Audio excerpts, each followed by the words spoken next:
I'm Ray, and this is TinyTableGames. Today, it's time to start something new since Final Girl is wrapped up, and that is 5 Leagues from the Borderlands. Now, 5 Leagues from the Borderlands, published by Modiphius, is a Necromunda Mordheim-style game where you roll up your warband, you roll up the world, the campaign setting, if you will, and then the game kind of auto-generates bad guys and various missions, and you kind of just stagger your warband along the way and see if you can manage to complete what missions, and kind of the campaign develops on its own through various random tables through each round, and you see if you live or die. Well, I'm really looking forward to it. It looks like a lot of fun. There's a lot to roll up to get things started, so today we're going to focus on generating the campaign world, including the map and all that good stuff, because yes, there's tables for all that. And then after that will be the warbands. Not sure if that's going to be the same video or not. Depends on how this goes. Thank you for watching. Let's get to it. 5 Leagues from the Borderlands, 3rd edition, under the 2nd section of the book, the campaign, helpfully titled. We start with setting up the region. I'll be making all my notes in my D&D Book of Holding, which is a little bit different, but hey, what the heck. It's a nice book, and I've never used it, so it's coming into hand now. Notice it's lots of little tiny squares. I don't think there's actually any character sheet things or anything in it. No, it's just all bunches of squares. Still, it'll do. That said, let's see, the region. What are we going to call our region? It's I'm going to call it region name Breel's, B-R-E-E-L apostrophe S, Breel's Peace. Mountains. So at some point, some king or commander or someone whose last name was Breel managed to fight off or establish some sort of border using mountains in our campaign world. And that is the region, the Breel's Peace Mountains. All right, step 2, establish a settlement. How many settlements are in the area and how large they are? Roll a D100.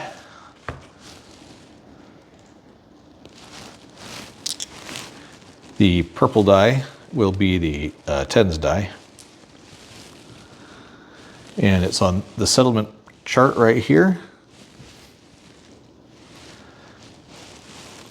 Zoom in a little bit, there we go.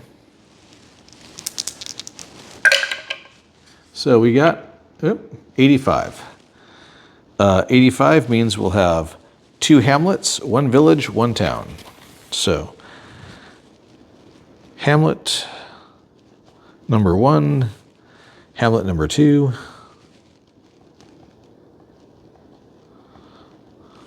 a village, and 1 town. All right. Let's see.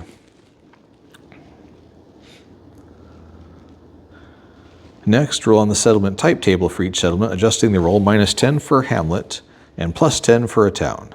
All right.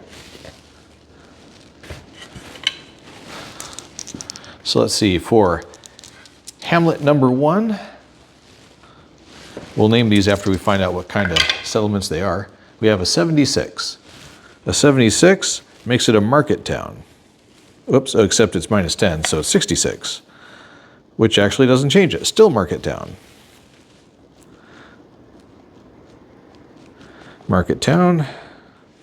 An established community of common folk trying to live a peaceful existence. The first time you visit here during the campaign, add 1 adventure point.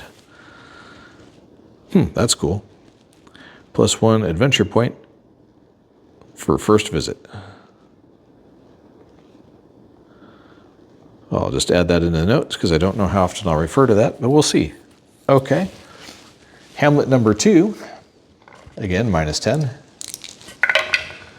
So 29, so 19. That makes it a military outpost. A small one, apparently. The troops here are too few to mount any concerted action, but living behind a sturdy palisade feels reassuring. +1 to recruit actions here. Well, that makes sense. Hopefully we won't be needing to recruit too many people. Okay, village is just straight roll, no bonuses or subtractions. 27. A nomadic camp. I think we're getting a nice spread. One of many roaming cultures has set up a long-term camp. They'll be gone by next season, but for now they're happy to welcome you. Interesting. Can choose hunting, expedition campaign activity. I feel like that's a side quest.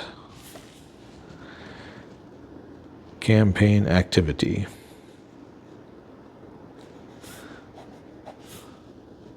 Since they have that highlighted, I'll underline it.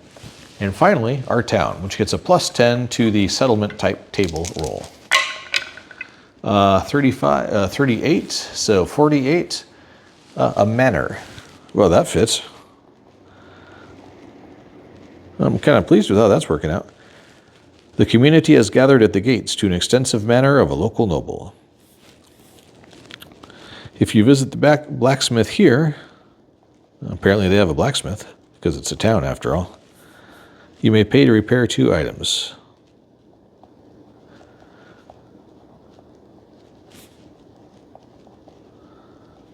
Cool. All right. So we have that part done. What do we have next? Create your map. All right. Well, we need to name Hamlet 1, Hamlet 2, Village, and Town. All right. So Hamlet number 1 is a market town. Let's see. And it's a mountainy area. There's probably a nice lake. I would imagine a market town would set up somewhere kind of close to a lake because, you know, beach, fish, commerce, that sort of thing. It's a small one, but still. So why don't we call it Glasswater Village? Because it's probably a nice little place. And that sounds kind of Bob Rossi, and I like it. Glasswater Village. Next up, we have the military hamlet, number 2, which is a small outpost. So we'll call it Fort something. What's the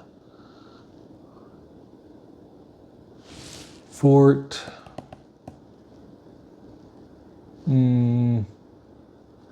Let's see, Halloween season.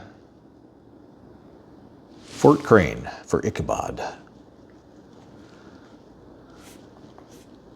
I'm sure there's someone else named Crane in the past, or perhaps there's just a lot of cranes nearby. A village nomadic camp that's not going to be there for very long.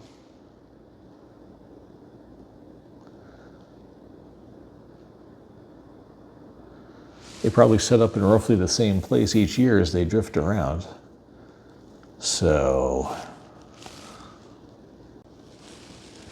we'll just call it Pine Valley Encampment, because that seems pretty generic. Because half the time there won't be anybody in Pine Valley if it's a nomadic tribe.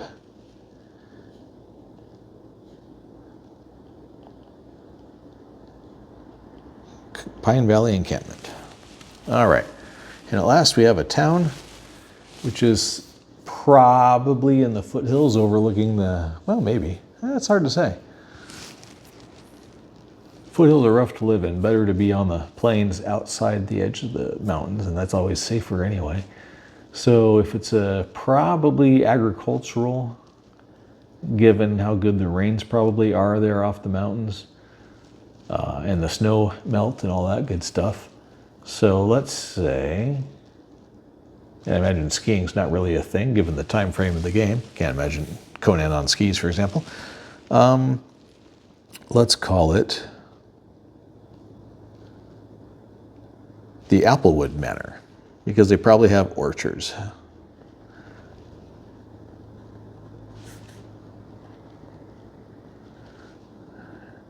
So Applewood Manor, and we'll just call it, as by extension, Applewood as the town.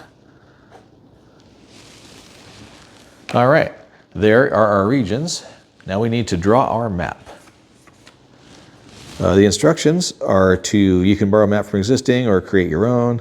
Mark each settlement on the map, placing them some distance apart, leaving plenty of empty space for wilderness exploration. Then fill in 4 or 5 place names, such as rivers, forests, mountains, swamps, etc. for flavor. Okay. The map is divided into map areas. These are not fixed size, but are large enough that it'd take your warband several days to travel on horseback. Treat each hex as a map area. All right, easy enough. Any hex that you haven't explored yet is considered wilderness. So, got a little hex map printout here. So we will pause the camera while I scribble this in place. But I'm thinking, for some reason, I visualize a mountain range somewhere over here. Those are the Reels Peace Mountains. So the manor is probably going to be somewhere out over here. And then I imagine the fort, the small outpost, is probably guarding a mountain pass, or an old mountain pass that probably doesn't see much use anymore, but isn't too far from the manor. Otherwise, why would it have been there? There's probably a road between them, or at least a disused road. And then the nomadic camp is probably somewhere away from the manor and the orchards and whatnot, but close enough to get any trading in, because that's what, a day per hex, so 1, 2, 3, 4, 5, 6 days. Yeah, that's about right. And then a market hamlet. The market hamlet wouldn't be too far away. Probably there's trading that goes on, obviously, between the manor. They wouldn't worry about the fort, but they would worry about these guys because they want to get in trading there too. So the market hamlet is a couple days east of town, but not so far away that you can't get out to where the tribe is. And they probably trade with people farther east off the edge of our region. And that'll be the start of our map. Okay. So I'll label this number 4 for to make it easy. 3, 2, and 1. And then I'll put them over here on the side. And I won't bore you with all that. I'll be back in a sec. Okay, so we got some progress. We got Breen's Peace Mountains colored in right there. And now we have a little road as a feature going between, just because it said to make several, 4 or 5 name places on the map. So obviously we got Breen's Peace Mountains, and then we've got the road that goes between Applewood Manor and Fort Crane, and the locals call this Crane's Flight Road. Mostly it's insulting to the soldiers out here because every so often they get scared and are found retreating back towards the manor. So they call it Crane's Flight after Fort Crane and the soldiers running away. It might be a little dark, but there you are. Or at least I think that's funny. Over here by Glasswater Village, I need to throw a lake in because Glasswater, hello, and probably a river going something like this, but maybe not that long. Part of what they remind you is to leave lots of blank space because it's not known. There's lots of unexplored territory still, which is kind of after all the point, right? So let me fill in a little river over here, I think. A nice little lake, probably right here.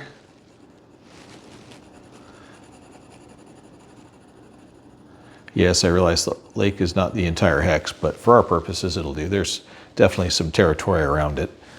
And then we'll have a river going down this hex, winding through here and heading out that way, because that's probably their main trade path, is using that river, since the direction of downhill is going to be towards the west, assuming this is north, which we will because I don't want to go insane, due to the elevation of Breen's Peace Mountains, which means there's probably, if that's the lake, there's lots of runoff and rocks around here, which means that Pine Valley thing will work out really nice for the nomad camp. So there's probably a thick bunch of trees in this area. We'll just put it on 3 hexes because I don't want to overload the map with stuff, since they specifically say don't do that yet. And then we'll make a little note there that this is item 6 with a little circle, so I know it's a feature that we're numbering. All right.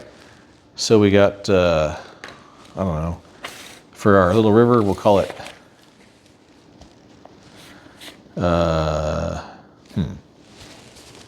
glass water. How about the broken glass river? Because the water's broken up as it moves down the river. And maybe somebody had a couple shipments of glass or something dump in there, and ever since it's been a little sketchy to use if you go bathing. And 7, because we have the Nomad Camp in Pine Valley, we'll simply call that little area Pine Valley. Perhaps they'll build a mall there someday. So there you go. There's our various locations and map areas. Lots of wilderness is everything that's not mapped out. Some locations may be hidden, lots of unexplored locations. Anytime you move on the map, every hex is another travel rule. So we'll get into that. The next step, now that we have our little region mapped out, is determining threats.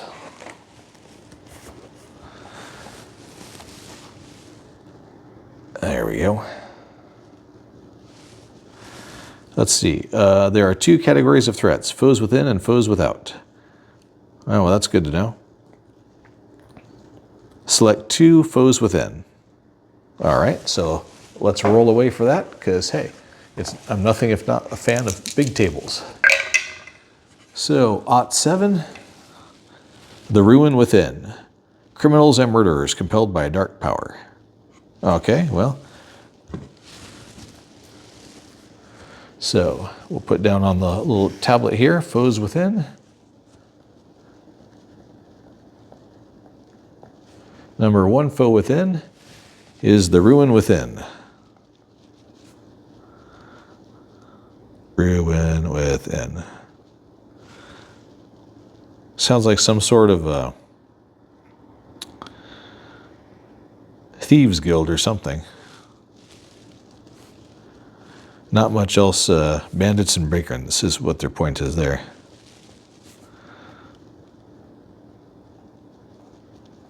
All right, and the second foe within is ot6. That's some wild rolling. I'm not going to use that because we already have that one. So we'll go to 100 instead. The Iceheart Court.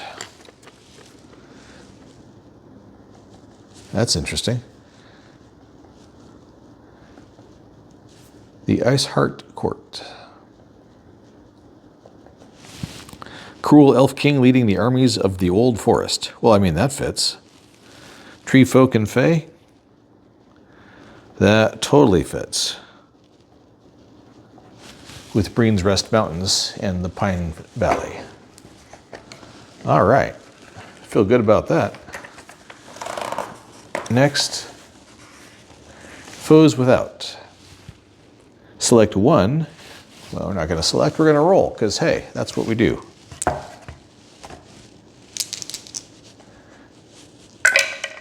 And it is cocked, is what it is. 79. 79 is the Faceless Kingdom, an invading army advancing under cruel beast totems. Huh. Well, that's certainly a foe without. I know who's marching through the Breen's Peace Mountains. It's the Faceless Kingdom.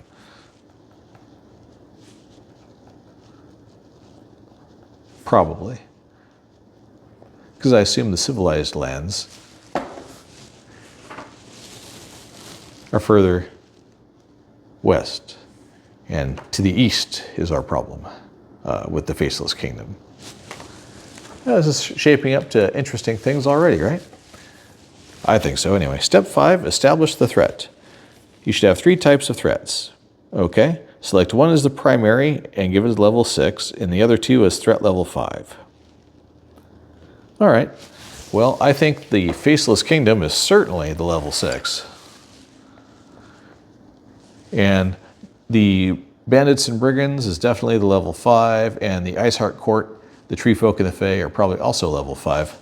They're probably just generally ticked off that people keep marching through their trees and chopping them down for goods and services. Place additional points of interest. Pick a spot on the map that's away from settlements and add a delve. This is an old ruin, underground complex, or similar place to explore. All right. So, we got our map. Let's see, what's away from everything? Away from the things of man. How about down here somewhere? I think that looks pretty good. We'll put a number 8 right here. A delve. A dungeon delve, to be precise. We don't know what kind of dungeon delve yet because we haven't discovered it. I guess we know rumors of some place down there. How else would you know it's on the map, right?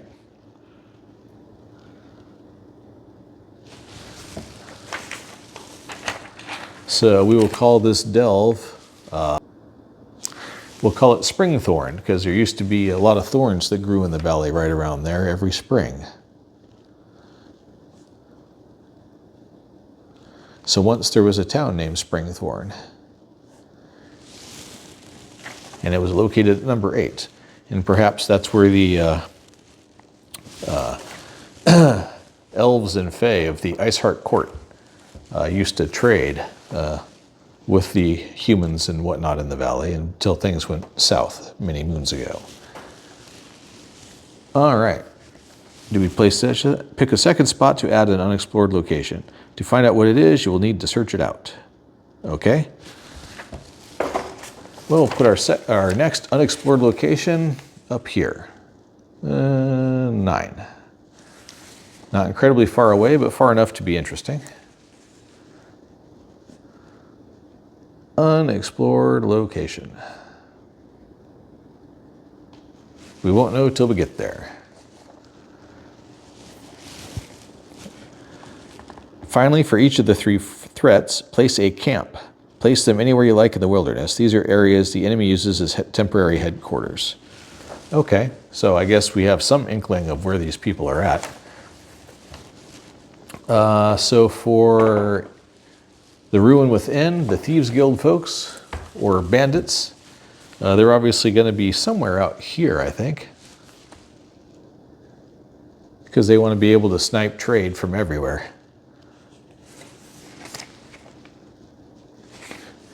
So we'll say Ruin Within camp. And then for 11, that'll be the the Frostheart Court, the Iceheart Court. It would only make sense for it to be down around here, closer to those ruins, because maybe they want something from there. So we'll put it over here somewhere, let's say.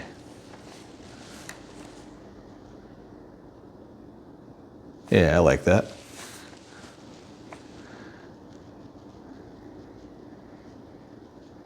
The Iceheart Court camp, for lack of a better name for the moment. And then finally, the foe without one, the Faceless Kingdom, that's got to be in the mountains, right? Absolutely. But where in the mountains? Let's see, the old placement's probably in the wrong spot.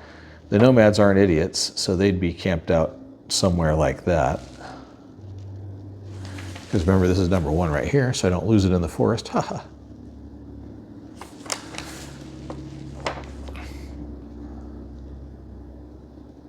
Should I put it way down here? Or up here?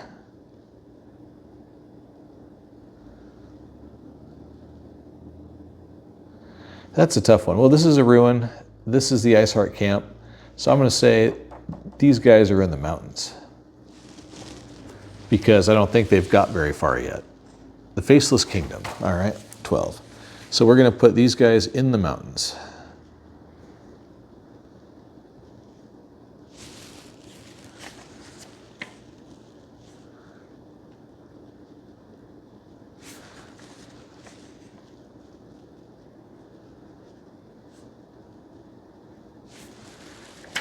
because they're probably amassing a invasion force and they want to be in a nice secure area.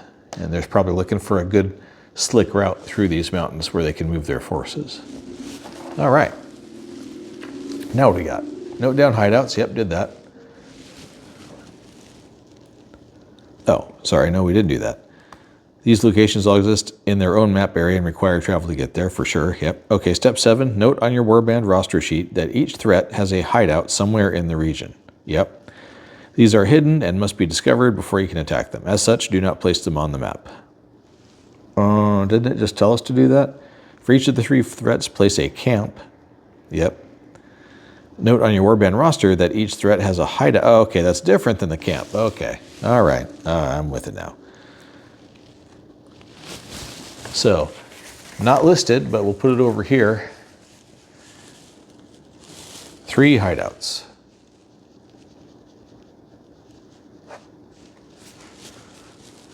So we've got 1 for the Ruin Within. Number 2 is for the Ice Court.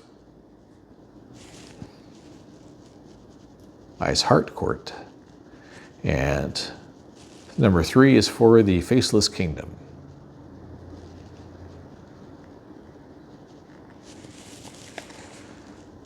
Gotta find them. So I'll add that to the notes. All right. Finally, select a spot on the edge of the map. This is where you will start, and you will need to make a travel roll to reach a location to begin adventuring. So we're starting from the edge of the map, eh? Well, there's only one thing that makes sense in this case, so we are going to start right here. Right where that X is. Start here. So we will be making several travel rolls to get any place interesting like that town or the manor. The Ruin Within camp, I don't know that we want to head there, so we'll work our way around it. Okay. There's our campaign map, our enemies and all that stuff. Then it gets into campaign structure with adventure points. We'll get into all that as we go. Adventure milestones, preparation. That's are you in town? Are you in camp? There's all kinds of things that are going to happen. But there you have it.